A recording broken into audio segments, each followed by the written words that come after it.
Omulirwano gwokya bbiri ate ekijja omanyi kinyaga bitono. Kakati muganda wange nga nsinziira awo wennyini nga bw'owulidde ebiri Cameroon byandibanga bitubagulizaako bubaguliza ku ki ekiyinza okubaawo wano 2026.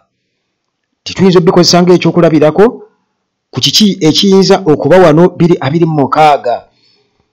Kale nga ntambulira mu ebyo ebiri e Cameroon era nga tugeraageranya butereevu na wano ewaffe e Uganda tusobola okubaako ebitonotono bye tunokolamu, kubanga jjukira nti ensi gitwale ng'ekyalo ekimu, nti ekiri ku mulirwano e Kenya na wano e Uganda munnange kiba tekyawukana nnyo. Y'ensonga lwaki okiraba nti tubeera ku mutimbagano nga byetwogera byonna bifaanagana, nti blogger oba reporter ali e Nigeria ayogera butereevu ebiri e Kenya era nga bikwatagana bulungi n'ebiri e South Africa, byonna biba bifaanagana. Kakati munnange nga bwe ntyo nange bwe mbiraba nti twolekera akalulu ka 2026 era nga bwe njawuddemu screen awo kwegamba sayidi eno nkulaga Uganda Kampala, ate sayidi eri Yaounde Cameroon yo already kyakutte dda omuliro oluvannyuma lw'akalulu bannansi ke bagamba nti kabbiddwa ne Sekubba yenna era baagala buwanguzi bwabwe. Kakati munnange nti okulangirira kuno okwalangiriddwa nga balangirira nti Paul Biya yawangudde e Cameroon kwabadde mu kisenge oba hall ejjudde ba royalists aba regime abakkiririza mu regime. Kati wano e Kampala Balita Amongu bonna batudde, bannabbanja babbalamu n'abalala bonna, abasajja ba Muhoozi bonna batudde, n'amagye geebulunguludde. Kati wali bwe kyabadde Cameroon era munnange bwe bati ne balangirira nti Biya awangulidde ku bitundu 53 n'obutundu 66, 53.66% ku buli 100, era nti abadde amuvuganya. Kati nga bw'olaba wano e Uganda nti Museveni waali nnyo obuwagizi talina, era nga bwe kibadde Cameroon nti Biya obuwagizi abadde talina yadde n'akamu, era n'okwekalakasa kw'abantu kulaga nti mu butuufu abantu bonna bwe baba nga beekalakasa ate kati ani yamulonze. Kakati munnange nti Kiroma Bakare bwe bati ne bamuwa ebitundu 35 n'obutundu 19, 35.19% ku buli 100 ne balangirira. Kati teebereza kitegeeza nti already amagye babadde bagategese dda nga bamanyi kye bagenda okulangira kigenda kuvaako obuzibu. Nti wano Uganda ojja okwebuuza nti lwaki Muhoozi asirise nnyo? Lwaki Muhoozi asirise nnyo? Lwaki asirise?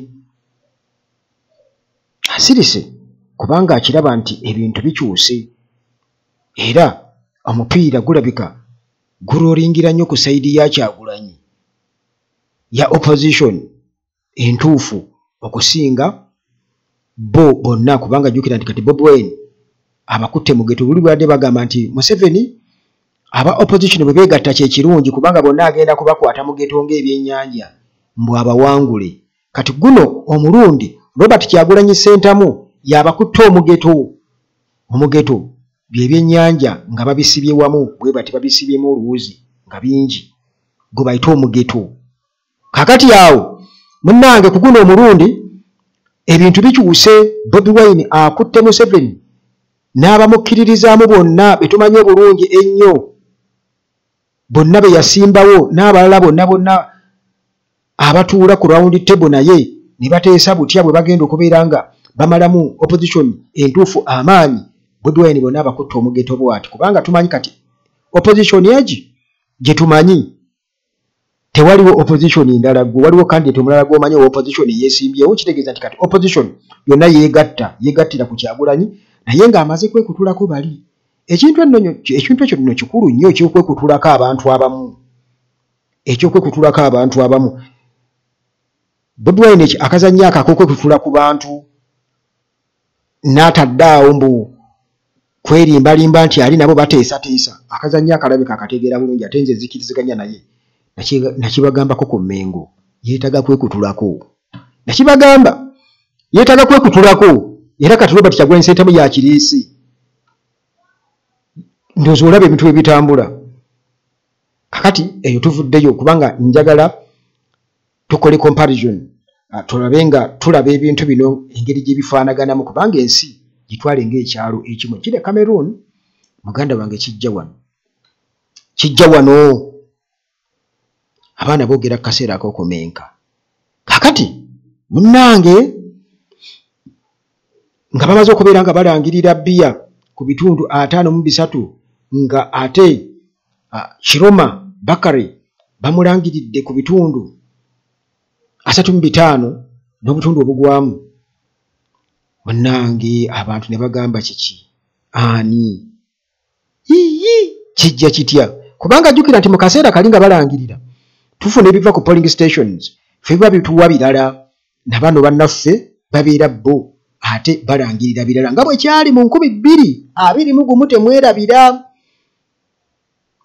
tumaze okulonda byabakama byalangirira bannamawulire bamubuuzo wange ffe nga byeyogera tetubiraba eno kati nawali bwe kyabadde e Cameroon nga bamaze okutegeka ebintu byabwe bulungi nnyo batandise okulangirira bwe kasola banga bawanise Museveni bamutadde ku percentage eya waggulu ennyo nga Bobi Wine ali eno wansi nnyo kwegamba batandikidde mu bitundu balina engeri gye babigitamu kwegamba ajja akendeera bukendeezi Museveni okuviira ddala waggulu ye bamujja ku 10 bajja omuteeka nga mu 8-9 kati ne bajja nga bamukendeeza bukendeeza mbu Bobi Wine bamuteeka eno wansi ye najja nga alinnya bulinnyi kitegeeza nti akalulu kaba kamaze okubbibwa kyekitegeeza ekyo gwe muganda wange abadde mu bululu bonna bwe tubaddengamu wano e Uganda osobola okunjulira nti akalulu awo kasita otandika okulaba ebintu ebyo manya akalulu bakabbye kakati neeri munnange bwe kyabadde abantu bagenda okulaba bye basoma nti babitegeera bye balangirira bagamba nti Constitutional Council byerangirira nga tetubitegeera Electoral Commission yaayo Electoral Commission Constitutional Council yalangiridde results ezasembyeyo naye kati Electoral Commission yaayo erangirira byerangirira esoma kwegamba ebivudde mu kulonda bwe batu bagamba bino bivaawa na wano bwe kyali jjukira musooka mwe ne mukyamuukirira eno wansi kubanga mulaba omuntu wammwe akoze bulungi candidate wammwe yonna naye bigenda ku ewa byabakama byafuna wano biba birala baba bamaze okubikola ki okubikanika kakati munnange tuli ku protest vote jjukira tusudde protest vote buli munnayuganda yenna akakasa nga Abakameruni bakakasiza nti akalulu bakasudde bbiya bamaze okubeera nga bamukunkumula omukono mu kibya naye bbiya kumbe ye alina abagenda okubeera nga bakanika ebintu bye nga bw'olaba General Museveni wano ne byabakama we kaakati munnange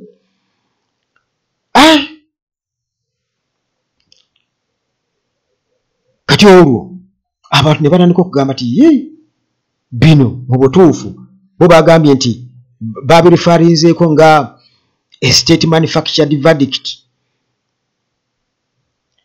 nti state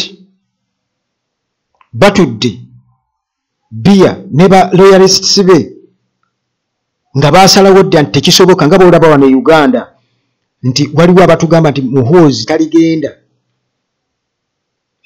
Bobi Wine Muhoozi yagamba in fact Muhoozi yagamba nti Bobi Wine taligenda kubeera president wa Uganda ekyo bo nga batusalirawo dda bwe batyo bwe batugamba juzi Andrew Mwenda omanyi weegendereza nnyo bye boogera Andrew Mwenda yatukakasizza n'atugamba nti Museveni ye akyamulabamu ebisanja ebirala 3 kati okusinziira ku kiriwo Muhoozi ayinza okuba nga ndowooza akakasa aginza okubeera safe nga kitaawe yali mu ntebe nga ambitions ez'okubeera president kati zikendedde ensonga lwaki asirise ali eyo agamba bano naabasobola bano olaba bakyayoono bati kati ate olwonze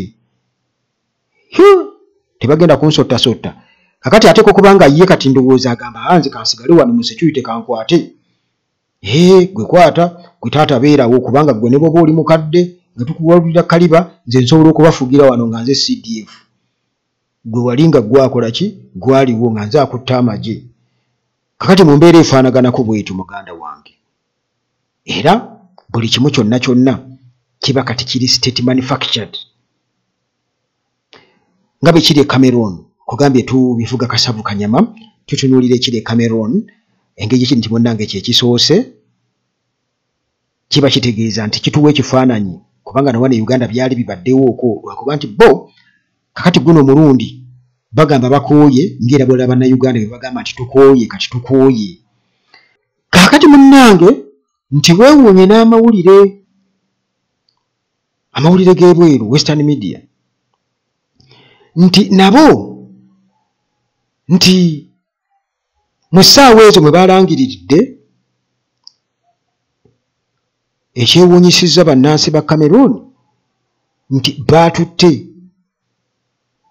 Constitutional Council bye yalangiridde sayidi ya Biya bye yalangiridde bye baatutte era ne balangirira nti bannansi ba Cameroon bazzeemu okulonda Biya ekintu ekyanyiizizza ennyo abantu nti sayidi eya Kiroma nga nabo kwegamba bagezaako okubeera nga bagattagatta ebyavudde mu kulonda basajja battu bageza kubiteekayo bakubye ebifaananyi byonna obujulizi bwonna babulina bagezezaako saasaanya jjukira kati wano e Uganda intaneti eba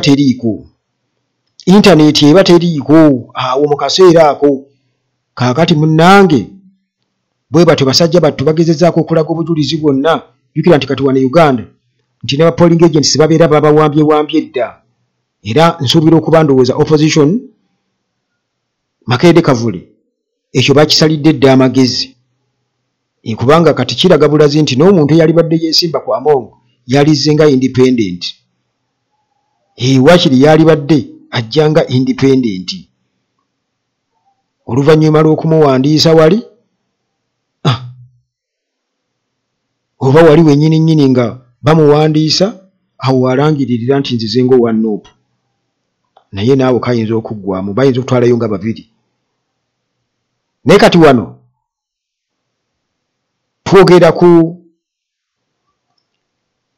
by'okubala akalulu kati ba polling agents aba Nuupu bali ku polling stations aba NRM babalaba bati bamaze ddo bamaakinga gundi ne gundi kati nsuubira okubanga ebintu bino byandibadde bibeeramu ddabo obanga abantu bano baboozesezaamu emirundi ndowooza ng'esatu oba ena ti information ebaako gwe batunuulidde ate neeba ne ku mulala nti oyinza okwesanga nti tetugenda kufuna buzibu obwo bagoberera balala ate ebintu ebituufu bikutte walala bukyandibadde kubanga muganda wange wane Uganda ogenda okulaba nga bonna babawamba ate nga bakulaga babawambira mu mateeka tewali kuvunaanibwa kubanga tetutambulira ku mateeka mukimanyi bulungi nnyo kakati munnange bano bagenze okulaba nga n'amawulire g'ebweru ge babadde beesiga galangirira nti bannansi ba Cameroon balonze Biya bazzeemu okumulonda bakanye kugamba bannange tebatuteeyadde n'akaseera okutunuulira ba observers abatali ba state kikye bagamba nakyo kye balabye wabula bo baatutte butwaza ekyo kakati ekintu ekyo munnange wano Uganda jjukira nti abantu jjukira mu biseera eby'emmeeri bagamba emmeeri yiyeze n'ebirala naye nze amagezi gempa bannayuganda temugezaako okwesiga abantu ab'ebweru bagamba nti nnyini mufu yakwata ewawonya abalala bajja luvannyuma nnyo okukonda eminga ne bayingirawo naye bannayuganda mmwe kennyini muleke kuddaawo kutunuulira mbwa nti bannange mulabe muwanjaga eno already nammwe emmale mugikutte ku mutwe mugikutte ekyenkira n'omutwe mubinywezezza n'ekibutobuto erimu lyekola bweti naye nga mukoze eki nga muginywezezza okitegeera. Kakati munnange bano bwe batyo bibabuukako kakati munnange obusungu abantu ne batandika okubeera nga beekalakaasa nti tewali yadde western reports ezamensionize ku files ez'oludda olwa Kiroma biki bo bye bagasse mu kulonda okusinziira ku polling stations ez'enjawulo. Nedda ebyo tebabiripooti bagambye bugambi nti bannansi ba Cameroon bwe bati balonze ani Biya. Kale munnange jjukira nti teri mukka watali muliro wateeka okubanga ekyo nakyo kiriko. Wayinza okubanga wali Biya waliwo abamwagala okubeera awo batyo kubanga bo bafunamu kinene bayinza okugamba nti ono waanajja kitegeeza nti bigenda kukyuka nnyo tusigalire wano kuba bo tebana kye batwagaza ng'Abafirika tebana kye batwagaza. Kaakati munnange kati ebintu ne bitabuka nga bannansi banyiize balaba tebabuzza ku ttiimu ya Biya yadde kiki ekyavudde mu byokulonda batutte biri ebyavudde e Yaounde Biya gye basinzidde okubeera nga bakola ki bamulangirira. Kaakati munnange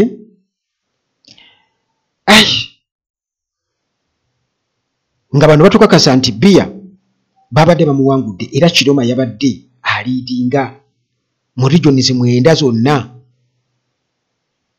Regions 9 Biya yabadde aziriidinga ku regions 10. Bagambye nti mu regions 10 kubanga balina regions 10 9 ku zo Kiroma yabadde aliidinga ng'aliidinga Biya. Ng'era boolaba wano e Uganda kati nga tubalekedde kali kano akali wano wansi kano katugeze oba Bunyoro nawaawo okkirirawo bwe bagamba nti we balina obuwanguzi naye ng'eri yonna Bobi Wine awanguddeyo nga nabo ne ku karijoni kaabwe akokoseeyo nga balinako katono weekati nga kugamba eba map ng'opaintinze red ne yellow nga kayero kali wano mu nsonda ya Uganda okuliraana Rwanda we bayinza okuyita okudduka nga bwe kali kayero awo kawokka naye ng'eri yonna red era ng'abantu bonna mu bibuga sides eyo bonna beekalakaasizza kuba ekifaananyi nti Lira Gulu Tororo Iganga Busia Kampala Mubende yonna ng'abantu beekalakaasa naye nga bakulaga nti Museveni yawangudde naye ng'eri yonna abantu bagamba nedda tekisoboka naye nga bakugamba yawangudde kati nga bali wali batudde bagamba tulangiridde eno Muhoozi anywezezza agamba ng'era bwe bayiye amagye negatandika okubeera nga gakuba abantu kubanga bakubye amasasi butereevu mu bantu era nasimbye okutegeera ebyayo nga waliwo babiri be bakubye abantu naye ng'abantu basigala bagamba nedda. Kakati nga sinaba kweyongerayo nnyo nti okwekalakaasa kuli awo naye gwe olowooza kiki bano kye babeera basinziirako okulowooza nti nno bateeke mu bantu balangirire kuba bagamba nti ekikonkona ku lwazi oba kibojjera ku lwazi kiba kyesigoma gwakyo nti mugumu. Kakati okulangirira okw'ekikanga ekyo ekisooka instrument balina amagye ate era babaako ne Western Powers ezibawagira babaako kwegamba foreign powers katugambe foreign powers ezibawagira olw'ebigendererwa olw'ebyenfuna kubanga babako kye bateekawo mutuyambe kw'emmundu era bazijjeeyo n'ebyambalo n'ebirala. Kati bano mujjukira wano mu Uganda abasomesa nga beekalakaasa omuntu omu yagamba nti abasomesa tebasobola kwekalakaasiza nnaku 3 ate baba bagenda kulyaki kubanga bakimanyi nti abasomesa nti bambi balya kawunga ka ku ssomero. Kati oli minisita we yajja okujerega temusobola okwekalakaasiza mu ennaku 3 nga temuzzeeyo kusomesa muba munaalyaki. Kati nawo ne Uganda bw'otunuulira akaseera kano olaba ssente zibuze nnyo. Ssente Uganda zikoze eki? Zibulidde ddala zibulidde ddala. So nga wandibadde ogamba oba oli awo ssente zaalibadde zirabika kubanga omusimbi bayiwa mungi mu campaign. Naye olw'okuba gugenda mu mikono gy'abantu batono nnyo, kitegeeza nabo bakuŋŋaanya beesibirira bagamba owange bibiggira. Bwe tutyo eyinza okuba eno taamu egenda, kati eno abantu aba wansi tebalina ssente ebya ddala. Ssente zibulidde ddala, kitegeeza nti bwe bwavu obuliwo. Kati nga obwo obwavu obuliwo essaawa eno obunyooka e Uganda nga bwegasse ku bwavu buli obubaddewo ebbanga lyonna. Bano babeera bagala okukozesa amagye kwegamba gaholdingeko abantu batuuke ekiseera bapowe, kubanga abantu bagambe kale tuddeyo tukole, nga bwe babakuba enjiri, muddeyo mukole emirimu gyammwe, mubiveeko ebyo, muddeyo mwekolere, mwe muli awo, mulina okuweerera abaana, mulina okukola mutya, naye ng'ate gye mugenda okuweererera abaana ebyenjigiriza bifu, gye mugenda okukola gye babasindika nti mugende mukole, naye teri bizinensi. Okitegeera? Y'ensonga lwaki naawe munnansi awo olina okulemerako okubagamba gyendaga naye teri ggezi, kakino kiggwe, kubanga ne Museveni yatuteeka mu lutalo emyaka 5. Kyogamba tewaaliwo bizinesi, tewaaliwo baana kusoma, nejjukira kiri kyatwala bulamu bwaffe. Abantu abali mu kakadde n'okusoma baafa, bizinesi ne zifa, ebyenfuna by'eggwanga ne bifa, ne bifiira ddala. Kati bano bajja kugamba bo bajja kozesa amagye bagayiwe ku streets kwonna babagambe nti nga babagumiikirizaako kwegamba bamanyi singa kibatwaliranga wiiki emu, just nga wiiki emu, mujja kuba kati mupoye nga buli omwana anoonya kyakulya, mwagala kuddayo bizinesi ziggulewo, kubanga bamanyi nti ensawo ebanja, olubuto lubanja, kubanga enjala muganda wange kasite kuluma kiba kitegeeza nti enjala yo ebe yeetaaga kyakulya. Bwana Uganda era nsuubira okubanga nabali kwe kuyiwa amagye kubanga babeera bamaze okubeera nga bakibala ekintu ekyo. Naye nkugambye nti Uganda esobola okugenda mu lutalo emyaka 5 nga Museveni bwe yakikola. Emyaka 5. Emyaka egi nga tokola ng'oli mu dduka singa oba teweegendereza.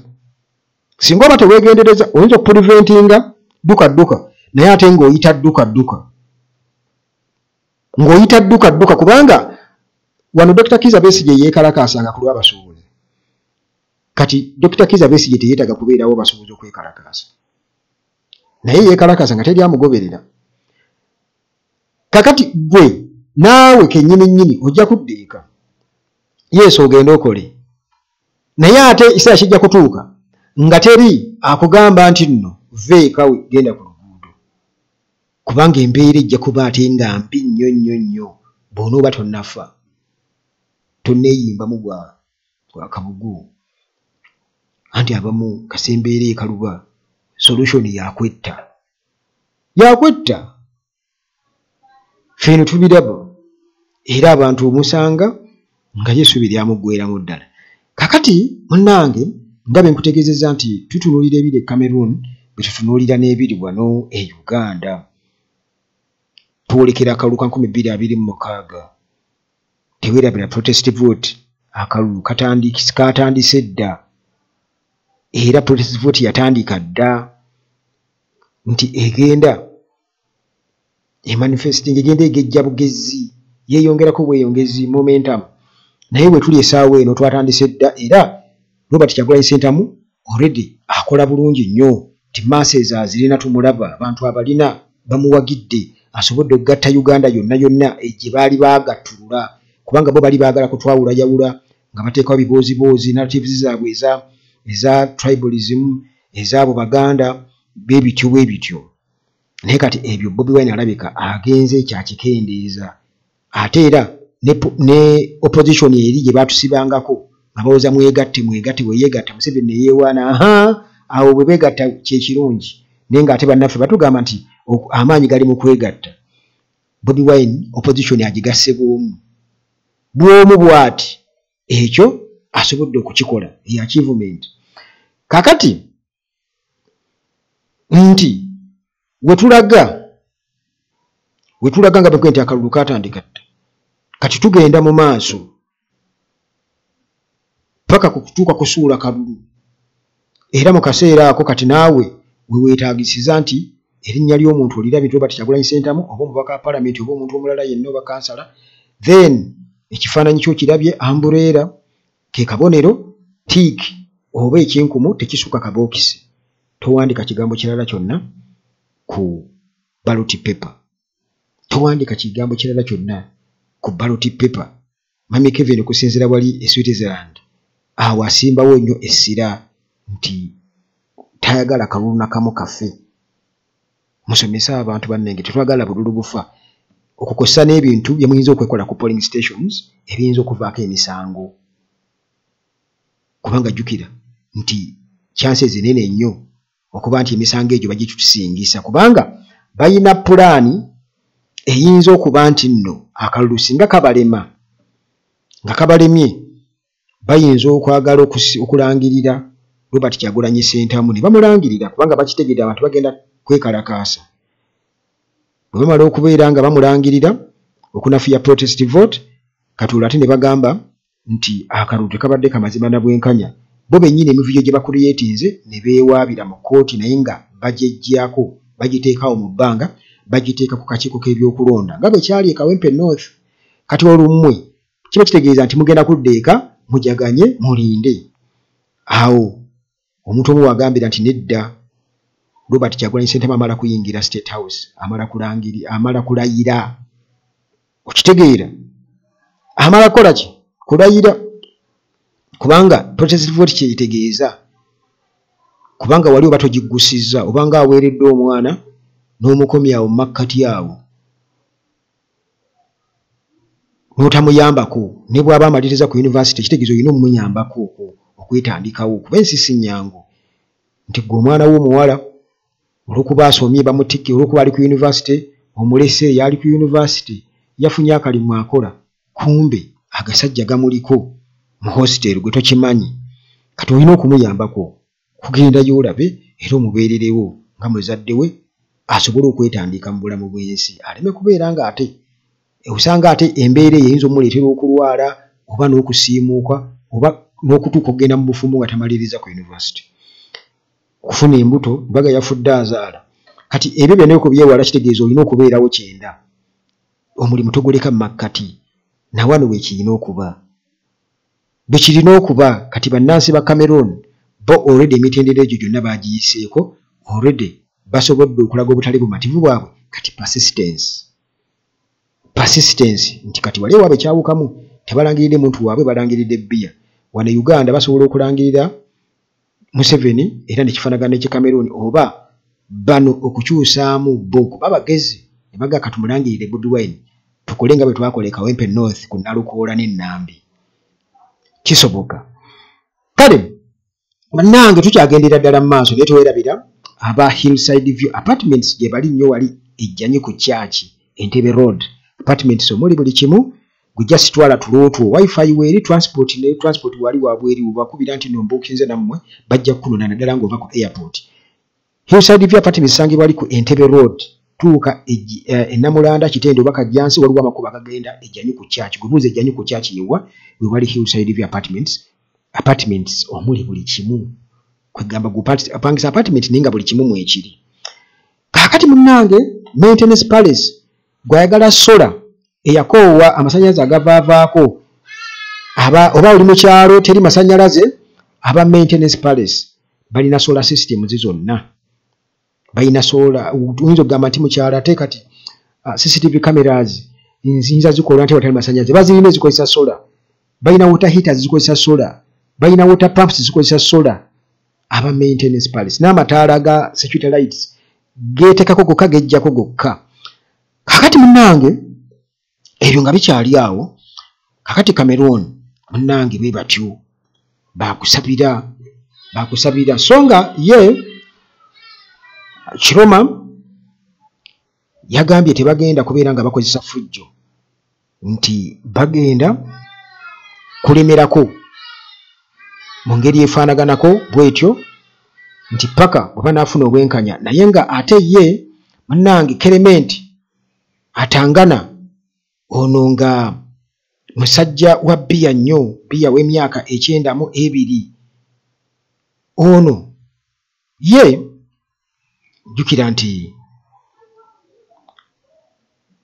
ye okugamba yahandolinze ebintu ebya Constitutional Council era nga ekwasaganyizibwa Constitutional Council ekwasaganyizibwa musajja ono gwe twogerako Clement Atangana nga bw'olaba kakati katugambe nti oba tugamba ani wano, tugamba omulangirizi alangirira nti kati nangiridde nga bw'onogamba byabakama nti yalabudde n'agamba nti singa bano bagenda mu maaso bagenda kuba bavunaanibwa, nti bagenda tandika okuvunaana nga bw'onogamba nti kati tubulaba nga Kiroma akijjamu mangu n'agamba nti tugenda kukozesa nkola etali ya ffujjo. Kitegeeza ekyeffujjo alina okkyejjamu, naye bo bannansi olwedde bo baamense dda, era Bobi Wine yagamba nti singa bannansi batuuka ekiseera bo ne basalawo otherwise ye tabalinaako control, naye tomusuubira kubeera nti nno ajja kuddaawo ate awagire nti mwe mulinda nti Kyagulanyi abagee nti mukole bwe muti tekijja kusoboka, kubanga ate bajja kukozesa embeera eyo okubeera nga bamuggulako emisango. N'oli Kiroma olaba nti akidduka agamba nti tugenda kukozesa enkola ey'emirembe tukole ki, tulabe nga tufuna obwenkanya tukalemenga obuwanguzi bwaffe. Kale munnange nti abantu beekalakaasizza era mu bibuga Texaco, New Bell, Banaberi, Dawula bonna nga bawulugana kimu nti ffe twalonze Kiroma, era bwe batyo ng'amayinja bagakutte, amagye ne gabakubamu amasasi era ne wabaawo abaafudde. Kale bo nga bagamba nti munnange beer must go, power to the people, kye kigambo kye boogera. Kakati hometown eya Kiroma eyitibwa Garowa, eno abantu bwe batyo batadde olukomera protection ku makaage nga bw'onoga nti emagere, nga bo balowooza nti wayinza okubaawo raid okumukwata, era abantu bwe batyo amakaage ne bageebulungulula. Kitegedde kati nga bw'onoga nti emagere tukitegeddeko nti nno Bobi Wine muhoozi ayinza okwagala okujja okumuwamba oba okumuteeka ku house arrest, kati abantu ne basookawo ne beebulungululawo wonna. Bwe kityo bwe kyabadde Cameroon, bwe kyabadde bwe bakikoze bali, ngezaako kugamba bali bwe bakikoze, siga nti bakikoze wano, nze njogera byeri be babikoze eri ne beebulungululawo wonna, naye just enkompeyaringa ne mageri. Kiki munnange ekiyinza okubaawo nti bali bakikola batya? Kaakati munnange nga bwe nkutegeezezza nti okwekalakaasa mu bibuga wonna weekuli, mu bibuga wonna weekuli, era nga tewali nnyo toyinza kugamba nti kati kino kyatuukiddwako, naye nga bo abantu baagala buwanguzi bwabwe. Kugambye nti ye Kiroma yagambye nti we will not respond with violence. Agezaako kukijjako ekya violence tetugenda kwanukula na fujjo. Kiroma bwe yagambye n'agamba but we will not yield to fear either. Tetugenda ate kutya. The people's will cannot be buried by decrees. Kitegeera nti abantu okusalawo kwabwe n'obuwanguzi bwabwe tekugenda munnange kugenda bugenzi bwe kutyo nti bali batudde butuuzi eri balangirire. Kulangirira obulangirizi mwe kati bo beerangira bwerangirizi nti yabakama alangirire. Kakati bwe batyo era n'akakasa nti bagenda kumaakinga, bagenda kutambula bagende mu bibuga Etoudi gye bagenda okugenda mu kibuga kya Etoudi, era bagenda gende mu mirembe ba claiminge ekyabwe obuwanguzi bwabwe. Okay, sigenda kusukkawo nnyo wano naye nga mbadde just nkuyitiramu munnange bagamba ekijja omanyi kikola kikinyaga bitono ate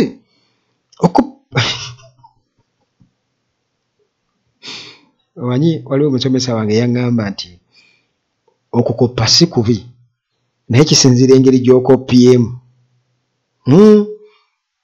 Kakiba kitegeeza nti bw'oba okoppa olina okukoppa mu sitayiro ebirime bali gwe noolaba nga olongoosaamu ti bali ne kati ffe tugire tuti kati nga kali ako okwebulungulula amaka ga Kiroma ako kansanyusizza nnyo nti amagye tegalina we gayita kutuukayo. Okitegeera nti omuntu waabwe gy'ali kitegeeza ayogera n'alangira by'ayagala byonna naye ng'abantu bali awo bagumbye awo tebakola ki tebavaawo.